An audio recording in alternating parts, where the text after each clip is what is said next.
Hello students, मेरा नाम है रजय और स्वागत करता हूं मैं आप सभी का हमारे यूट्यूब चैनल पर। आज हम लोग केमिस्ट्री का एक चैप्टर स्टार्ट करने वाले हैं जिसका नाम है आइसोमेरिज्म इन ऑर्गेनिक कंपाउंड्स।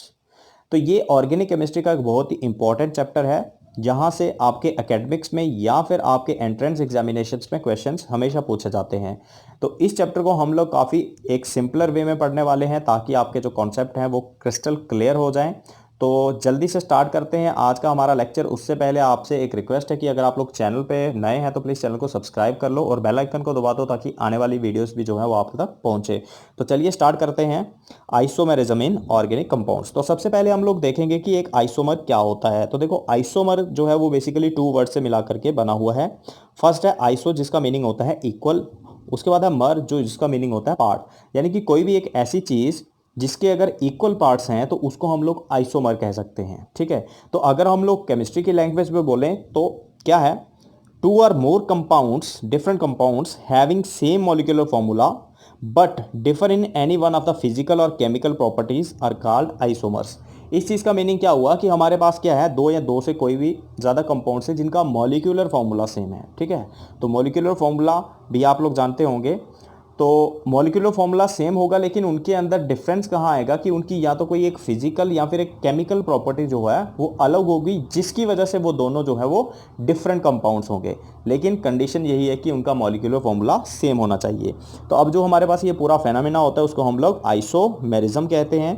तो देखो, सबसे पहले हम लोग यहाँ पे एक एग्जाम्पल को डिस्कस कर लेते हैं जिससे हमें इसकी काफ़ी अच्छे से अंडरस्टैंडिंग हो जाए। तो हमारे पास एग्जाम्पल में क्या है, हमने एक मॉलिक्यूलर फॉर्मूला लिया हुआ है जहाँ पे C2H6O। ठीक है, तो C2H6O जो है, यहाँ से हम लोग दो कंपाउंड्स बना रहे हैं। एक है CH3CH2OH जो है इथाइल अल्कोहल। उसके बाद हमने बनाया है दूसरा CH3OCH3।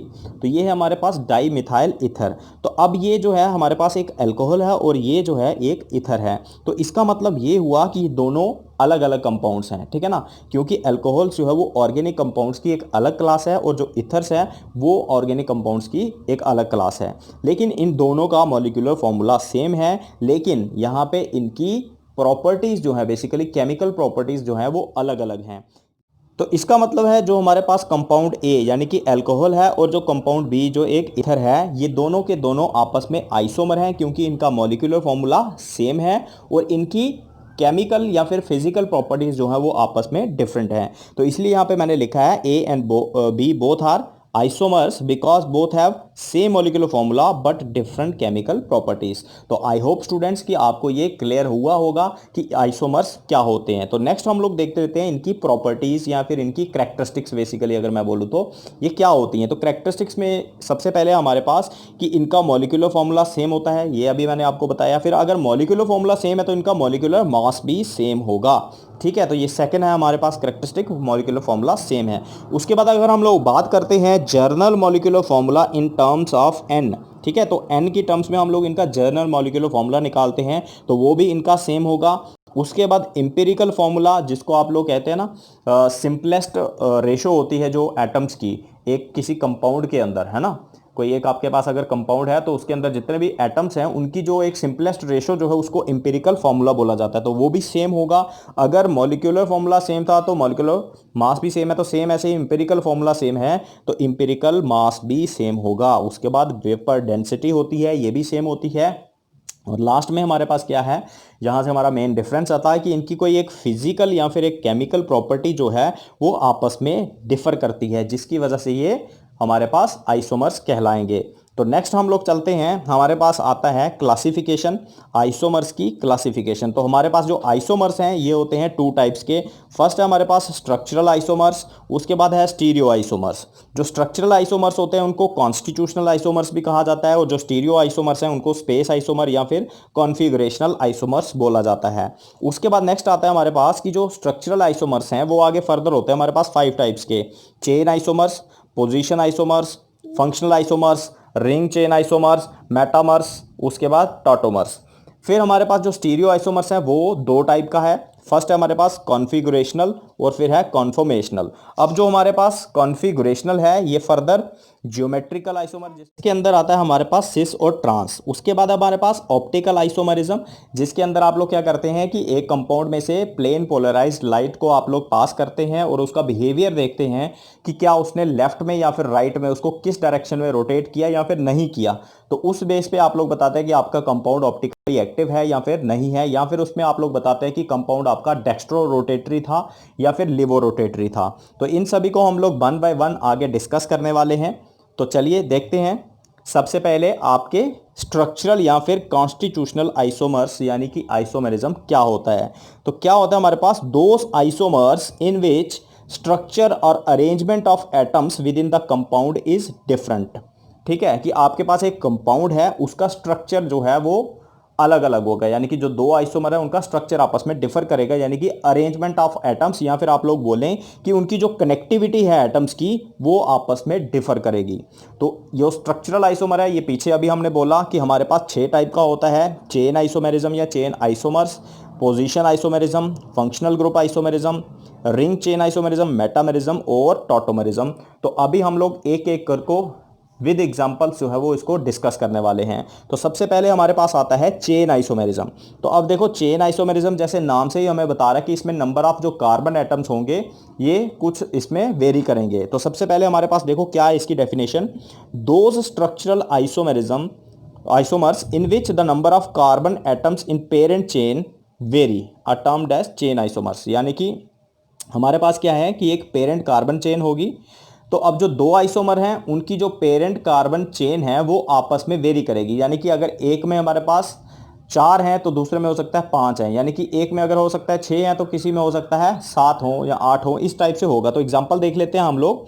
हाँ, एक और बात यहाँ पे ये है कि फंक्शनल ग्रुप इनमें सेम होगा। जैसे हमारे पास यहाँ पे एक आपको मॉलिक्यूलर फॉर्मूला दिया है C4H10, तो यहाँ से हम लोग दो कंपाउंड बना रहे हैं। देखो क्या है, first CH3 CH2 CH2 CH3 जो एक हमारे पास नॉर्मल ब्यूटेन है। ठीक है, उसके बाद हमारे पास दूसरा CH3 CH CH3 CH3।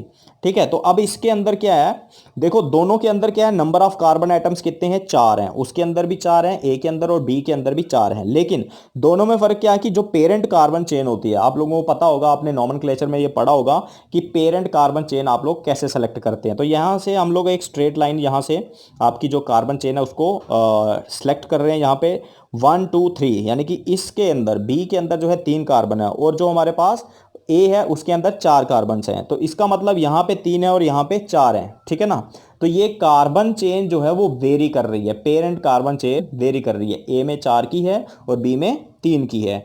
तो उसके साथ साथ यहाँ पे एक फंक्शनल ग्रुप जो है वो आपका सेम होगा। ठीक है ना, तो यहाँ पे भी क्या है, ये एक प्रकार का आपका एल्केन है और ये भी आपका एल्केन है, तो दोनों में फंक्शनल ग्रुप सेम है।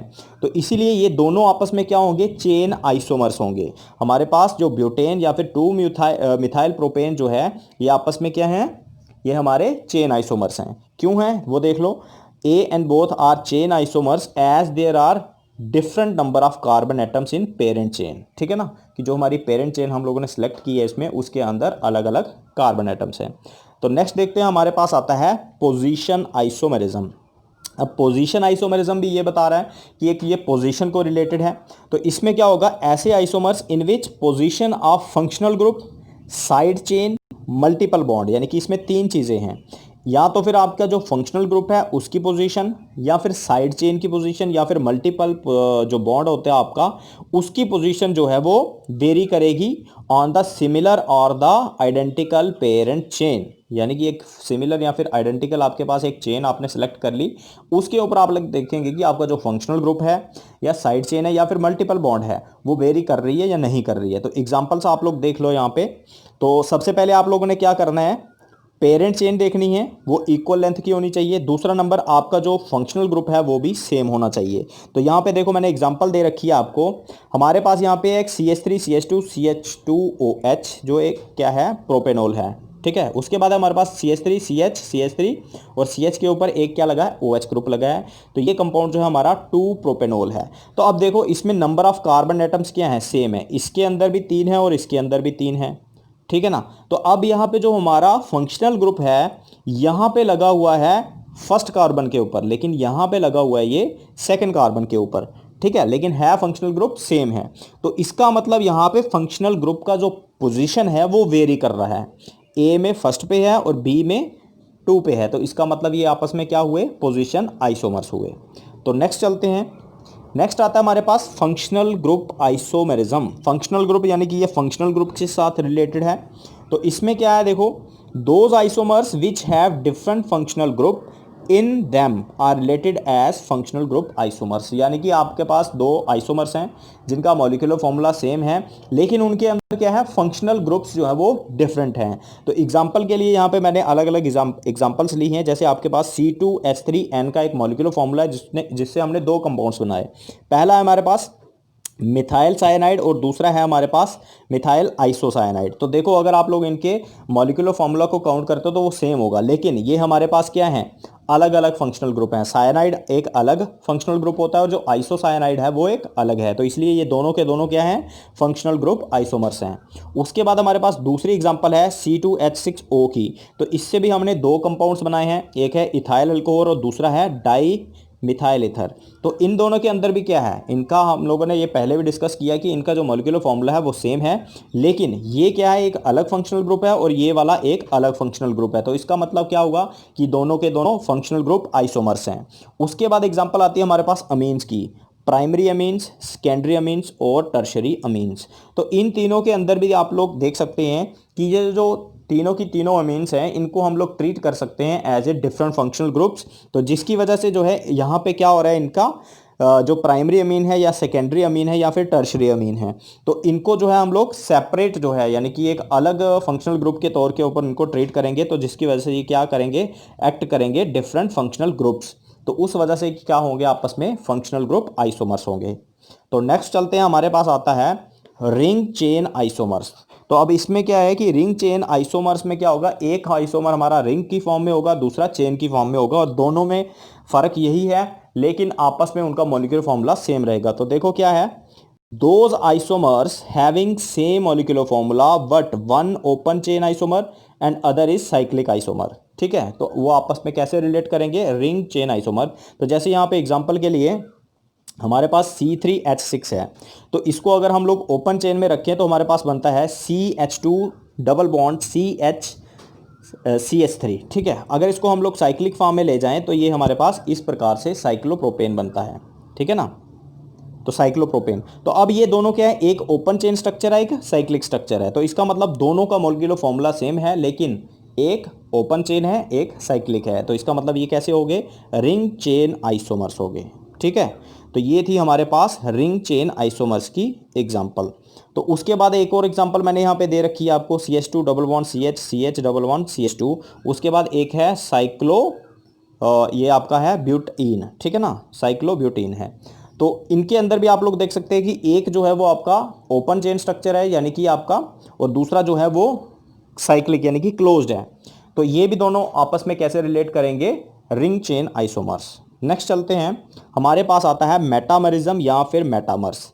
तो इसके अंदर क्या होता है, देखो, मेटामर्स जो है वो ऐसे स्ट्रक्चरल आइसोमर्स होते हैं जिनके अंदर क्या होगा, सेम पॉलीवेलेंट फंक्शनल ग्रुप होगा। अब पॉलीवेलेंट फंक्शनल ग्रुप क्या होता है ये आपको मैं आगे बताता हूँ। तो उसके अंदर क्या होता है, बेसिकली देख लो, पहले इसी को देख लो। पॉलीवेलेंट फंक्शनल ग्रुप क्या होता है, those functional groups which can bind with two or more than two bonds are called polyvalent functional group। यानी कि ऐसे फंक्शनल ग्रुप जो दो या दो से ज्यादा बॉन्ड्स के थ्रू बॉन्ड कर सकते हैं उनको हम लोग बोलते हैं। ठीक है, अब मोनोवैलेंट होगा तो वो सिंगल के साथ करेगा, पॉलीवैलेंट होगा वो दो या तीन ऐसे करके कर सकता है। तो जिसके अंदर एग्जांपल्स आती हैं हमारे पास, ईथर की, ये भी दो से कर रहा है। उसके बाद थायो ईथर है, ये भी दो से कर रहा है। फिर कीटोन है, ये भी दो से कर रहा है, आप लोग देख रहे हैं। उसके बाद एस्टर है, ये भी दो से कर रहा है। फिर सेकेंडरी अमीन्स है, ये दो से कर रहा है। टर्शियरी अमीन 3 से करता है। उसके बाद एनहाइड्रेट, ये भी 2 से कर रहा है। ठीक है ना, तो अब इस टाइप के जो फंक्शनल ग्रुप्स होते हैं वो मेटामरिज्म को शो करते हैं। ठीक है, तो ये अभी चलते हैं पीछे। तो हमारे पास क्या था, मेटामर्स। तो हमने बोला कि ऐसे हमारे पास स्ट्रक्चरल आइसोमर्स जिनके अंदर क्या होगा, सेम पॉलीवेलेंट फंक्शनल ग्रुप होगा, लेकिन ये आपस में डिफर कैसे करेंगे, differ in the alkyl groups present around the functional group. यानी कि जो एक पॉलीवेलेंट फंक्शनल ग्रुप है उसके अराउंड, यानी कि उसके साइड्स में जो आपके एल्काइल ग्रुप्स लगे हैं उनके अंदर डिफरेंस आएगा। ठीक है, तो इस प्रकार से जो हमारे पास आइसोमर्स होंगे उनको मेटामर्स कहेंगे। तो ये जो हमारे मेटामर्स होते हैं ये बिलोंग करते हैं सेम होमोलोगस सीरीज से। तो एग्जांपल के लिए आप लोगों को मैंने यहाँ पे बता रखा है, जैसे एक हमारे पास मॉलिक्यूलर फॉर्मूला है C4H10O। तो यहाँ से हमने दो कंपाउंड्स बनाए हैं, एक बनाया है डाई इथाइल ईथर और दूसरा बनाया है मिथाइल प्रोपाइल ईथर, यानी कि C2H5O C2H5। तो ये हो गया आपका डाई इथाइल ईथर, ठीक है ना। अब ये पॉलीवेलेंट फंक्शनल ग्रुप है, यानी कि ये दो साइड से दो बॉन्ड्स के थ्रू जुड़ सकता है, ठीक है ना, अल्काइल ग्रुप के साथ। उसके बाद नीचे भी सेम ही है, तो इसमें भी दो के साथ ज्वाइन कर रहा है, लेकिन एक साइड पे आपका अल्काइल ग्रुप अलग है और दूसरी साइड पे अलग है। यहाँ पे दोनों में सेम अल्काइल ग्रुप है, ठीक है ना। तो ये आपस में कैसे रिलेट करेंगे, एज ए मेटामर। यहाँ पे भी आप लोग सेम ऐसे ही देख सकते हैं C5H10O। तो यहाँ पे C2H5 है और उसके बाद CO है और फिर C2H5 है। अब ये भी आपका जो कार्बोनिल होता है, ठीक है ना, तो ये भी आपका कैसे एक्ट करेगा, as a polyvalent functional group. तो यहाँ पे भी आपका जो है ये पॉलीवेलेंट फंक्शनल ग्रुप है और यहाँ पे अल्काइल जो आपके ग्रुप्स है वो डिफर कर रहे हैं दोनों के अंदर, ठीक है ना। तो इस वजह से ये दोनों भी कैसे रिलेट करेंगे, एज ए मेटामर्स। उसके बाद यहाँ पे एक और एग्जांपल है C4H11N। तो यहाँ पे भी सेम चीज़ है। यहाँ पे आपके पास क्या है, जो एक अमीन जो आपका ये ग्रुप है आपका फंक्शनल ग्रुप, इसके अंदर भी क्या है, अल्काइल ग्रुप्स डिफरेंट है। यहाँ पे C2H5 है और यहाँ पे C2H5 है, लेकिन नीचे वाले में क्या है, C3H7 और एक साइड पे CH3 है। तो ये भी आपस में कैसे रिलेट करेंगे, as a functional group, sorry as a metamers. तो नेक्स्ट चलते हैं। अब लास्ट में हमारे पास आता है टॉटोमरिज्म। अब देखो टॉटोमरिज्म क्या होता है। टॉटोमरिज्म के अंदर क्या है, ऐसे फंक्शनल ग्रुप आइसोमर्स, ठीक है ना, with which are present in dynamic equilibrium. यहाँ पे विद लिखा हुआ है, बेसिकली विच आएगा, which are present in dynamic equilibrium. और डायनामिक इक्विलिब्रियम क्या है कि दो फॉर्म्स होंगी जो आपस में इंटर कन्वर्टेबल होंगी, आपस में वो कन्वर्ट होती रहेंगी कॉन्स्टेंटली, ठीक है ना।